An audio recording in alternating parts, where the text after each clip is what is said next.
Ողջույն հարգելի հեռուստադիտող, այսօր Եվրամեդիա 24-ի եթերում հյուրընկալել ենք Երևանի ավագանու քաղաքացիական պայմանագիր խմբակցության ղեկավար Արմեն Գալջյանին։ Պարոն Գալջյան, շնորհակալ եմ մեր հրավերը ընդունելու համար։ Պարոն Գալջյան, մեր զրույցը սկսենք մի նոր նախագծից, որը հենց քաղաքապետարանն է ներկայացրել, որը կրկին հանրությանը այսպես նոր դժգոհությունների ալիք է բարձրացրել մարդկանց շրջանում։ Ինչ է առաջարկում քաղաքապետարանը, այն քաղաքացիները, ովքեր հրաժարվեն վճարել տրանսպորտի ուղևորը կտուգանվեն 10,000 դրամով, իսկ այն քաղաքացիները, ովքեր կօգտվեն արտոնյալ քաղաքացիների զեղչված փաթեթներից, նրանց դեպքում տուգանքի գումարը կկազմի 15,000 դրամ։ Պարոն Գալջյան, եթե հաշվի առնենք, որ այս միջոցով չվճարելով քաղաքացիները իրենց բոյկոտն են արտահայտում, իսկ բոյկոտը ցանկացած անձի սահմանադրական իրավունքն է, արդյոք այս նոր նախաձեռնությունը հակասահմանադրական չեք համարում։ Շնորհակալ եմ հրավերի համար, ոչ, բնականաբար հակասահմանադրական չի կարող լինել, բայց ես ուզում եմ ընդգծել, որ սա ոչ թե քաղաքացիների շրջանում բողոք է առաջացնում, այլ ընդհակառակը քաղաքացիների կողմից է հաճախ հնչում, որպեսզի չվճարող քաղաքացիների նկատմամբ միջոցներ կիրառվեն, որովհետև այսօր պաշտոնական տվյալները ցույց են տալիս, որ օգտվողների ճնշող մեծամասնությունը վճարում է, եւ կա մի փոքր խումբ, որ չի վճարում, եւ վճարող քաղաքացիների մոտ անարդարության զգացում է ձևավորվում եւ նրանք պահանջում են, որպեսզի միջոցներ կիրառվեն։ Հետևաբար հարային այն որոշակի պատկերացումը, որ ձևավորվել է որոշ լրատվական միջոցների կամ ընդդիմադիր ուժերի կողմից, հարային դժգոհության այս թեմայը վերաբերել, ես կարծում եմ, որ դա իրականությանը չի համապատասխանում։ Բացի դա պետք է ընդգծել, որ դեռևս չկա այս որոշումը, այսինքն ազգային ժողովը պետք է առաջիկայում քննարկի եւ քարոզիային հաջորդ կմ։ Հավանաբար հաջորդ քարոզիային տեսնենք եւ պետք է ազգային ժողովը որոշի օրենքի նախագիծ ընդունի այդ հարցի հետ կապված, այսինքն քննարկեն падգամավորները, բայց կարևոր է ընդգծել, որ սա տեղի է ունենում գնի փոփոխությունից ամիսներ անց, այսինքն երբ որ ասում են մարդիկ ունեն բոյկոտելու իրավունք, շատ լավ ենթադրենք նույնիսկ եթե ունեն, այդ բողոքի ակցիայի հնարավորությունը օգտագործվել է եւ այն ձախողվել է, ակնհայտորեն ձախողվել է եւ քաղաքացիները պատշաճ սկսել են վճարել առանց որևէ մեկի նկատմամբ տուգանք կիրառվելու, այսինքն ոչ մի քաղաքացու նկատմամբ տուգանք չի կիրառվել, բայց քաղաքացիները սկսել են վճարել։ Սա նշանակում է, որ ընդդիմության կողմից կազմակերպված ակցիաները ձախողվեցին եւ տեսնում ենք, որ ավարտվել են, որովհետեւ ակցիա արդեն մոտ 2 ամիս է տեղի չի ունենում եւ քաղաքացիների կողմից ամեն ամիս, ամեն շաբաթ վճարվող վճարումների տոկոսը բարձրանում է, այսինքն ամեն 2 շաբթ, երբ որ զեկուցվում է քաղաքապետարանում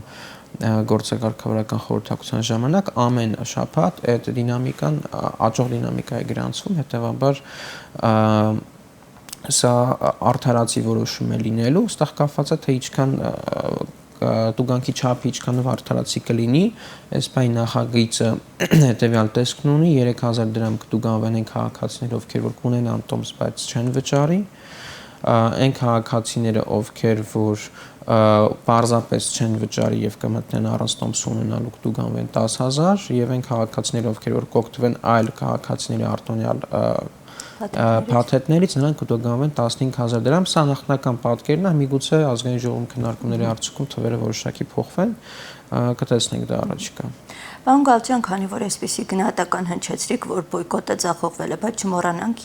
որ հենց այս բոյկոտի արդյունքում քաղաքապետարանը զիջումների գնաց ու նախնական, որ ավելի կրկնակի թանկացումներ նախատեսում, մի փոքր զիջումների գնաց 150 դրամի շուրջ համաձայնության կամ մինչ այդ ավելի բարձր գներ էր նախատեսվում։ Ես համաձայն չեմ, որովհետև եթե ժամանակագրություն ունենք, կտեսնենք, որ հենց Տիգրան Ավինյանն էլ իր խոսքում ասաց, որ հաշվի առնելով ձեր դժգոհությունները, այսինքն այդ բոյկոտի արդյունքում դժգոհությունները, քննադատությունները դրանք մի բան են, բայց բոյկոտը, այսինքն ուղիղ չվճարելը, դա մեկ այլ բան է, որովհետև քաղաքացիներ կային, օրինակ փաթեթների հետ կապված առաջարկներ էին անում, բայց առհասարակ որ պետք է 100 դրամ մնա, բոյկոտը ինչն էր ասում էր պետք է մնա 100 դրամ, բայց քաղաքացիների բողոքները այլ բանի մասին էր։ քաղաքացիներից շատերը ասում են 150 դրամը դրեք, քաղաքացիներից շատերը ասում են փաթեթների սակագները որոշակի այլ կերպ դրեք, եւ մենք այդ խնդրանքներին եւ այդ առաջարկներին ենք գնացել ընդառաջ։ Իսկ բոյկոտը 100 դրամի մասին էր։ Հետեւաբար մենք այդ որոշումը կայացրել ենք բոյկոտի մեկնարկից 2 օր առաջ եւ չէր կարող բոյկոտը ազդել մեր որոշման վրա, որովհետեւ բոյկոտը եւ իր արդյունքները հետո էր երևալու։ Բայց դրանից հետո մենք որևէ գնի փոփոխություն չենք իրականացրել, այսինքն բոյկոտը չէր կարող դժգոհությունների արդյունքներ, բայց քննադատությունների ոչ թե 100 դրամ բոյկոտը, նորից եմ ասում, բոյկոտ անող քաղաքացիները կամ խմբերը քաղաքական ուժերը պահանջում էին 100 դրամից ոչ ավել։ Բոյկոտը դրա մասին էր, բայց մենք ընդունեցինք 150 դրամ սակագին եւ փաթեթներ բոյկոտից 2 օր առաջ։ Հետեւաբար չէր կարող բոյկոտի որևէ գործողություն մեր ընդունած որոշման վրա ազդել, հատկապես որ մեր ընդունած որոշումը այն որոշումը չէր, որ բոյկոտողները պահանջում են։ Պարոն Գալաջյան, իսկ տեխնիկական մասով ինչպես է այդ գործընթացը կատարվելու, ովքեր են հսկելու, որ քաղաքացիները չեն վճարում, այդ տուգանքի վերջով ոչ բոլորն են մշտապես իրենց մոտ անձնագիր ու անձահաստատող փաստաթուղթ բան, ինչպես այդ գործընթացը լինելու։ Ես ամբողջությամբ չեմ տիրապետում այդ անկեղծ ասեմ, բայց գիտեմ, որ քաղաքապետարանի համապատասխան ծառայությունները հասարակական կարգի ծառայություն ունի քաղաքապետարանը, որը որ լիազորություն ունենալու այդ դեպքում քաղաքացիներին համապատասխան սարքի միջոցով նույնականացնելու եւ տուգանք կիրառելու։ Պարոն Գալաջյան, իդեպ մի փոքր այսպես հետ գնանք, հա, նույն կերպ էլ պատժվում, այսպես ասած, աշխատանքից ազատվում էին այն վարորդները, ովքեր գործադուլ էին անում։ Հիմա ստացվում է, որ քաղաքապետարանը այսպիսի մի գործելավոճ է որդեգրել, որ նրանք, ովքեր այս կամ այն կերպ իրենց դժգոհությունն են արտահայտում, պարտադիր պետք է պատժվեն կամ տուգանքի մատերիալ դառնան։ Այդպիսի տպավորություն է ստեղծում հաշվի առնելով որոշումները։ Տեսեք, վարորդները ազատվում են աշխատանքից, որովհետև գործադուլը ապօրինի է, այսինքն օրենքը ասում է տվյալ ոլորտում գործադուլ անելու համար դու պետք է, եթե չեմ սխալվում, 15 օր թե 13 օր առաջ զգուշացնես քո գործատուին, այդ ամենը տեղի չէր ունեցել եւ իրենք տեղում էին որոշել, այսինքն իրենց ապօրինի քայլի հետևանքով իրենք ազատվել են աշխատանքից։ Այսինքն այդտեղ ամեն ինչը օրինականության շրջանակներում է, իսկ տուգանքի մատերիալի հետ կապված համաձայն չեմ, որովհետև եթե քաղաքացին վճարի, երբեք չի տուգան, չի լինի այնպեսի դեպք, որ քաղաքացին վճարի եւ տուգան։ Պարոն Գալաջյան, ձեր թույլտվությամբ նաեւ մի տեղեկությունների մամուլում շրջանառվող խնդրեմ անդրադառնանք, այսպես շատ էր հրապարակումները, որ վարորդներին, ովքեր աշխատանքից ազատվել էին, ազգային ժողովի նախկին պատգամավոր Մեհեր Սեթրակյանի որդին է նրանց հետ բանակցություններ արել, որ վերադառնան աշխատանքի։ Սա բազմիցս նման ձեզնից եմ լսում եւ կարծում եմ ձեզնից եմ լսում, կարծում իրականության հետ որևէ կապ առաջին անգամ լսում եւ հնարավոր է դուք մանրամասնություններին չեք տիրապետում դա։ Չի կարող այդպեսի բան լինել։ Չգիտեմ ինչ պատասխանել այդ հարցին, անկեղծ ասած, չի կարող այդպես բան լինել։ Պարոն Գալաջյան, նաև մի փոքր անդրադառնանք արդեն քաղաքական, հա, վերջին անցուդարձին, Գյումրիում փաստացի տեղի ունեցող իրադարձությունները ցույց տվեցին, որ իշխող ուժի վարկանիշը, այսպես ասած, կարելի է ասել, բավականին ցածր է։ Անգամ ողջ ռեսուրսները ներդրվեցին, բավականին տևական ժամանակ քարոզարշավ էր արվում, բայց իշխող ուժը չկարողացավ մեծամասնություն ձևավորել, ինչպես վստահություն են հայտնում հենց ձեր թիմակիցները։ Շատերը այսպես նախապես հայտարարում էին, ասում են մենք կտեսնենք թե Փարաքարում, թե Գյումրիում մեծամասնություն ենք ձևավորելու։ Ինչու է վարկանիշը այսպես միանգամից անկում ապրել։ Որն է պատճառը, վերլուծել եք։ Վերլուծել եմ եւ վերլուծությունը ցույց է տալիս, որ իրականում վարկանիշի իջնելու մասին, եթե զուտ Գյումրիի ընտրությունների կոնտեքստում ենք նայում, չկա, որովհետեւ մի բան է տեղական ընտրությունները, մի բան է համապետական ընտրությունները եւ այսինքն այնտեղ քաղաքացիները այլ մոտիվացիաներ ունեն ընտրելու, համապետական ազգային ժողովի ընտրությունները այլ մոտիվացիա ունեն եւ եթե համատենք 2021 թվականի հետ, 2021 թվականի հունիսին քաղաքացիական պայմանագիրը, եթե չեմ սխալվում, 27 թե 28000 ձայն է ստացել Գյումրի քաղաքում խորհրդարանական ընտրությունների ժամանակ, մի քանի ամիս հետո համայնք ավականու ընտրությունների ժամանակ ստացել է մոտ 7-8000 ձայն, այսինքն մոտ 20000-ով պակաս ձայն։ 4 տարի անց 2025 թվականի ավականու ընտրությունների ժամանակ ստանում է 17000 ձայն։ Այսինքն, եթե տեղական ընտրությունների համեմատությունը եւ վերլուծությունն են կանում, վարկանիշի աճ քաղաքացիական պայմանագիրը ունի 10000 ձայն ավել տեսքով Գյումրիում։ Եվ եթե դա մասնակցություններ շատ, այո, բայց կոնկրետ եթե դուք նկատում եք քաղաքացիական պայմանագրի աջակիցների, այսպես ասած, կամ եթե վարկանիշ աջակիցներով ենք նայում, այսինքն 10000-ով ավել մարդ է քվեարկել, քան նախորդ համայնքի ավականու ընտրությունների ժամանակ։ Բայց եթե լիներ խորհրդարանական ընտրություններ, բնականաբար ես կարծում եմ, որ Գյումրիում այլ պատկեր էր լինելու, որովհետև խորհրդարանական ընտրությունները ավելի քաղաքական եւ նաեւ արտաքին քաղաքական հարցեր պարունակող ընտրություններ է եւ քաղաքացին այդտեղ այլ կերպ է առաջնորդվում։ Պարոն Գալջյանի դեպ նաև այսպիսի մի դիտարկում արվեց, որ Նիկոլ Փաշինյանը հենց անձամբ ինքը չմասնակցեց Գյումրիում ու Փարաքարում տեղի ունեցող իրադարձություններին, ու սա մեկնաբանվում էր այսպես, որ հենց դա ավելի շատ կարող է վատ ազդեցություն ունենալ ընտրական գործընթացի վրա, հենց Նիկոլ Փաշինյան անձի մասնակցությունը։ Ես հակառակ կարծիքին եմ, բայց նաև ուզում եմ հասկանալ ինչու պետք է թիմակիցներն են խորտ տվել, որ մի կողմ քաշվի։ Այսպիսի բան, ուղղակի հարցը թե ինչի պետք է վարչապետը մասնակցել Գյումրու ավականու քարոզարշավին։ Ինչու պետք է մասնակցել։ Կա այնտեղ թիմ, կա ավականուցանք, տեխնացուներ, կա քաղաքապետի տեխնացու, իրենք պետք է քարոզարշավ տանեն, որովհետև այդ խոստումները հետո իրենք են իրագործելու, այսինքն վարչապետը ունի իր լիազորությունները, իր կարգավիճակը եւ տրամաբանական է, որ քարոզարշավին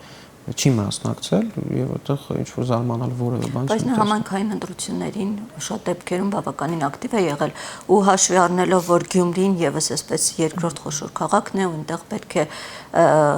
հենց նրա մասնակցությունը ակնկալվում։ Դե եթե օրինակ նայենք 2023 թվականի Երևանի ավականու ընտրությունները, վարչապետը միայն վերջի երթին է մասնակցել, այսինքն էլի Երևանում էլ քարոզարշավին չի մասնակցել 2 տարի առաջ, այսինքն դա ինչ որ քաղաքական տրամաբանություն ունի եւ ոչ թե կոնկրետ ազդեցության դրական կամ բացասական ռիսկերի բերումով։ Հետևաբար չեմ կարծում, որ այդ խոսակցությունները իրականությունից որևէ կապ ունեն։ Պարոն Գալջյան, նաև մի քանի հարցում, քանի որ դուք բացի ֆրակցիա ղեկավարին ես, նաև ամեն դեպքում քաղաքական թիմի անդամ եք ու նաև այս որոշում ներկայացված ձեզ են վերաբերվում։ Շատ է այս օրերին քննադատվում այն, որ իշխող ուժը բոլոր այն առաջնահերթությունները, որոնք տարիներ շարունակ մեր ժողովրդի համար գերակա են եղել, հիմա մղել է երկրորդ պլան ու ինչպես Նիկոլ Փաշինյանն է ասում, կերտում են իրական Հայաստան։ Օրինակ դրանցից մեկը այն է, որ հայտարարում են հայոց ցեղասպանությունը մեր առաջնահերթությունը չէ, հիմա խաղաղության են գնում։ Ու այս ամենը նրա ֆոնին, որ ընդամենը 3 հաղորդագրություն տարածվեց, որ կրակոցներ են եղել Սյունիքում ու պարբերաբար ստանում։ Այսինքն մի կողմից Ադրբեջանը կրակում է, մի կողմից մենք ասում ենք գնում ենք խաղաղության, իսկ մեր առաջնահերթությունները, ցեղասպանությունը ու մյուս շարք առաջնահերթություններ մղում ենք երկրորդ պլան։ Այ որպես քաղաքական թիմի անդամ կխնդրեմ դուք այս մասին խոսեք։ Նախ երկրորդ պլան մղելու մասին ես չեմ լսել, խոսքը եթե առաջնահերթությունների մասին է, առաջնահերթությունը կարծում եմ, եթե հայ ժողովրդի առաջնահերթությունն ենք դիտարկում, որպես պետության առաջնահերթություն է, կարծում դա խաղաղությունն է։ Բոլորին, երբ որ ես մարդկանց հարցնենք, ինչ եք ամենաշատը ուզում, բոլորն ասում են խաղաղություն, եւ պետությունը, կառավարությունը հենց այդ տրամաբանությամբ առաջնորդվում, եւ ես կարծում եմ, որ դա ճիշտ է, որովհետեւ բոլորի շահերից է բխում դա, թե սահմանները բացելու տեսքով, թե այլ բոլոր շահերի տեսքով, կարծում եմ ճիշտ է, որ մենք գնանք այդ ուղով եւ եթե կրակոցներ կան, դա, ասենք, ցեղասպանության հարցի առաջ տանելու հետ կապված, չգիտեմ, ինչի ենք ուղիղ կապում իրար, որովհետեւ եթե օրինակ նայենք մեր իշխանության օրոք, նույն Միացյալ Նահանգները ցեղասպանությունը ընդունել է եւ դա նաեւ հայկական դիվանագիտության արդյունք պետք է համարենք եւ դա եղել է, եթե չեմ սխալվում, ոչ թե չեմ սխալ, վստահաբար դա եղել է հենց 2020 թվականի պատերազմից հետո, որովհետեւ ԱՄՆ նախագահը 3 հրաժարվեց։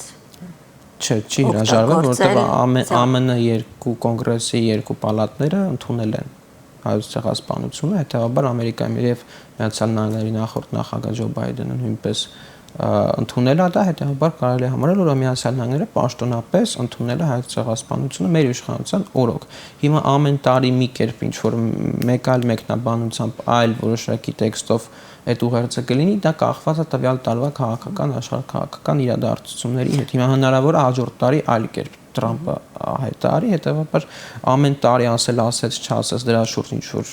աշխարհը կառուցել քաղաքական առաջնորդությունը, որ ոչ թե կոնկրետ Միացյալ Նահանգները,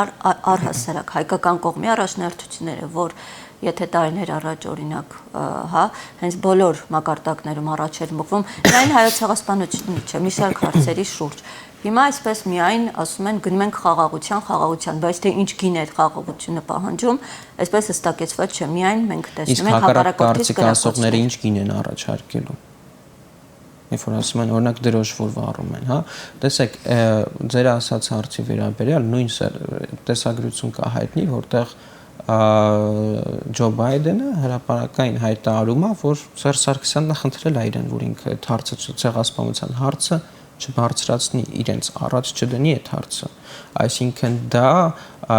բոլոր իշխանությունները Հայաստանի իրականում այդ նույն տրամաբանությամբ են առաջնորդվել։ Ուղղակի այլ բան է, թե ով է դրա մասին անկեղծ խոսել։ Հիմա օրինակ մեր կառավարությունը դրա մասին ուղիղ խոսում է, որ դա եկեք չդնենք Թուրքիայի առաջ հարաբերությունների գլխավոր նպատակ, եկեք հարաբերություններ հաստատենք, որովհետև անցել է 110 տարի, եւ նույն տրամաբանությամբ առաջնորդվել է նաեւ նախկին իշխանությունները։ Պատրաստ է այդպես, որ մենք ասում ենք, կարծես այդ ամենը միակողմանի է։ Դե պետք է մենք մեզնից կախված անենք, եթե մենք մեզնից կախվածը չանենք, չենք կարող ակնկալել, որ իրենք իրենցից կախված կարծես մենք մեզնից կախված ամեն ինչ անում ենք, հայտարարում ենք, որ մենք պատրաստ ենք ցանկացած բայի ճանապարհներ բացել, բայց թուրքական կողմը այդքան էլ ավելին ասում է, որ այդ ամենը կապված է, թե ինչ դիրքորոշում ունի Ադրբեջանը։ Դրա համար պետք է կատաղենք եւ սկսենք դրոշը վառել։ Օրինակ ինչ է տալիս այդ դրոշ վառելը Հայաստանի Հանրապետության։ Դրոշ վառելը ընդհանրեն դուք դրվագային, ես առասարակ արդեն։ Չէ, տեսեք, օրինակ ես երեք տեսա, որ ինձ Սերժ Սարգսյանին հարց տվեցին այդ թեմայի հետ կապված եւ ինքը որևէ կերպ չքննադատեց այդ քայլը, բայց ես վստահ եմ, որ Սերժ Սարգսյանը լավ հասկանում էր, որ դա Հայաստանի Հանրապետությանը ոչինչ չտվեց, որտեղ ինքը 10 տարի եղել է նախագահ եւ ինքը նաեւ այն նախագահն է եղել, ում օրոք Հայաստանի ֆուտբոլի հավաքականի համազգեստի վրայից Արարատը հանվել է, որպեսզի Թուրքիայի հետ ֆուտբոլային հանդիպումը կայանար։ Եվ նա շատ լավ հասկանում է այդ ամիջը, բայց հիմա քանի որ ինքը անդիմադիր դիրքերից է հանդես գալի, ես կարծում եմ այդպես է սկսում արտահայտվել, բայց ես կարծում եմ, որ նախագահները անկախ նրանից նախկին ներկա պետք է պետության շահը միշտ գիտակցեն եւ պետության շահից հայտարարություններ անեն եւ ցավում եմ, որ նախկին նախագահները շատ փոքր մանր շահերից ելնելով են առաջնորդում եւ ոչ թե պետական շահից։ Քանի որ նշում եք, որ պետության ղեկավարը պետք է առաջնորդություններով շարժվի մի դրվագ պետության շահերով առաջնորդվի, մի այսպես դրվագ հիշեցնեմ, որ Նիկոլ Փաշինյանը, եթե չեմ սխալվում, ՄԱԿ-ի ամբիոնից իր ելույթի ժամանակ այսպեսի հայտարարություններ էր, իհարկե բառացի հենց այս բան չեմ հիշի, բայց բովանդակությունը այն էր, որ նաև Արարատ Միրզոյանն էլ, եթե չեմ սխալվում, որ օրինակ Բաքվում մեր գերիներին այդքան էլ դաժան չեն վերաբերվում։ Միտքը սա էր, ու հետագայում Բաքուն օգտագործում էր այս ամենը միջազգային հանրությանը ներկայացնելով, որ ամեն ինչը այդքան դաժան, այդքան վատ չէ, ոնց որ փորձում են ներկայացնել։ Ես չեմ հիմա հիշի այդ հայտարարությունը, չեմ կարող մեկնաբանել ճիշտ ասած։ Արարատ, եթե չեմ սխալվում, նաև Ալեն Սիմոնյանն էլ նման հայտարարություններ արել։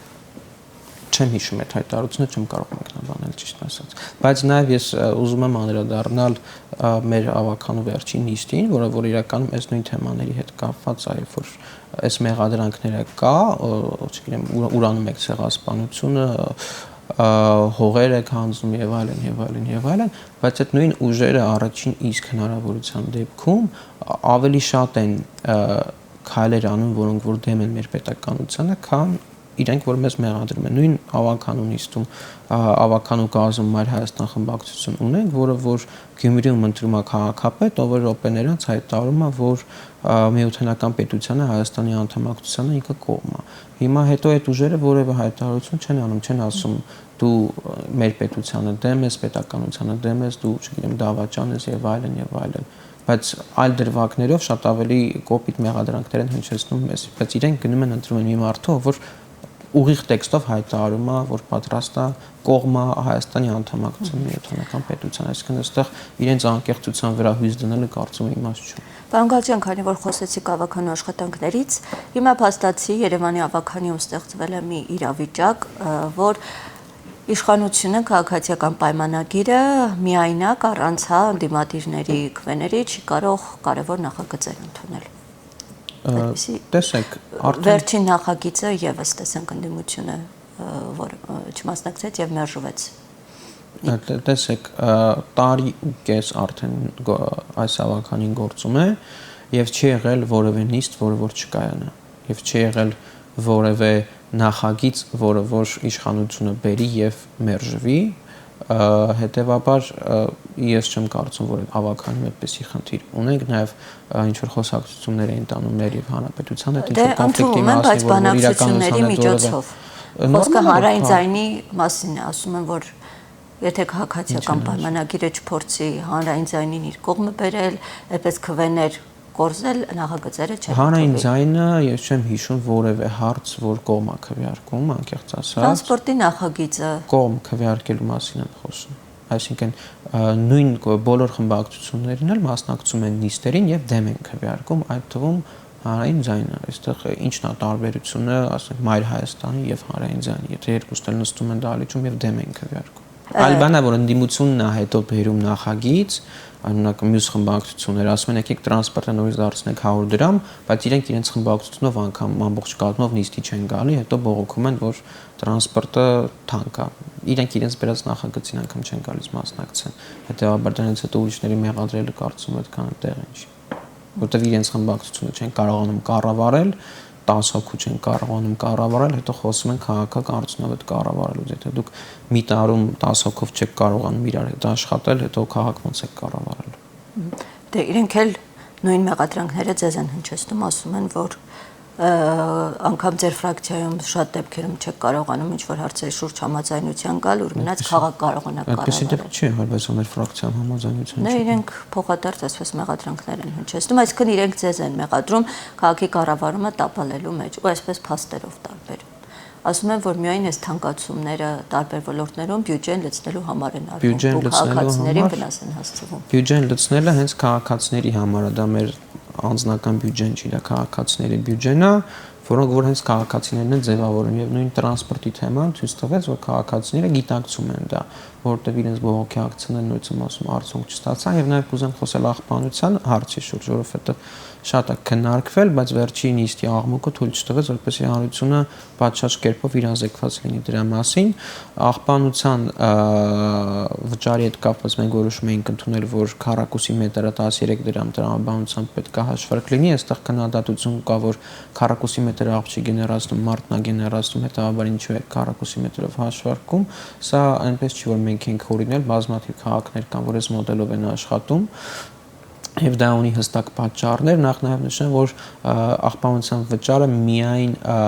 այն աղբի համար չի, որը քաղաքացին գեներացնում է իր տանը եւ հետո թափում աղբամանի մեջ, այլ նաև քաղաքի սանմակրման համար է, որը որ օրինակ նույն փոշեկուլ մեքենաները, որոնք որ ձեռք ենք բերում եւ քաղաքը մաքրում ենք կամ հավաքարարները քաղաքը մաքրում է, դա նաև դրա վճարն է, բայց մենք վերջին իստին որոշում ընդունեցինք, որ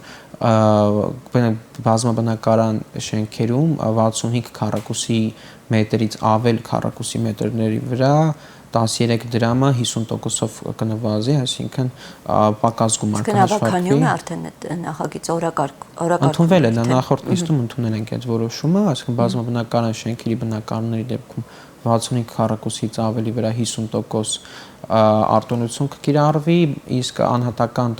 առանձնատների վերաբերյալ 75 քառակուսից վերև քառակուսների նկատմամբ 75% ուրեմն արտոնություն կկիրառվի, իսկ այն քաղաքացիները, ովքեր ունեն ավտոտնակներ, դրանց վերաբերյալ 0-ական դրույթ չափա կիրառվելու, այն քաղաքացիները, ովքեր ունեն սեփականություն, բայց չեն բնակվում այստեղ եւ կարող են դա հիմնավորել իրենց էլեկտրաէներգիայի տեղեկանքով, որը որ 10 կիլովատից ավել չի լինի, եթե չեմ սխալվում, ամսվա կտրվածքով էր դա, իրենց նկատմամբ նույնպես 0-ական դրույթ չափ կկիրառվի, ինչպես նաեւ այլ առանձին խմբերի նկատմամբ նույնպես ունենք անվճար աղբանության Որ խմբերի մասին է։ Մասնավորապես պատերազմի մասնակիցների զոհվածների ընտանիքի անդամների համար 0-ական դրույքաչափ եւ առաջին եւ երկրորդ խմբի հաշմանդամություն ունեցող այն զինվորականները, ովքեր որ ունեն այդ հաշմանդամությունը, իրենց համար նույնպես 0-ական դրույքաչափ է սահմանվելու։ Էլի մի երկու խումբ կար, բայց այս բանը ամբողջը հստակ ձևակերպումներով չեմ հիշի։ Շնորհակալ եմ զրույցի համար, պարոն Ես Գալստյան։ շնորհակալ։ Շնորհակալ եմ հարգելի հեռուստադիտող մեզ հետևելու համար, կհանդիպենք։ Վերջ։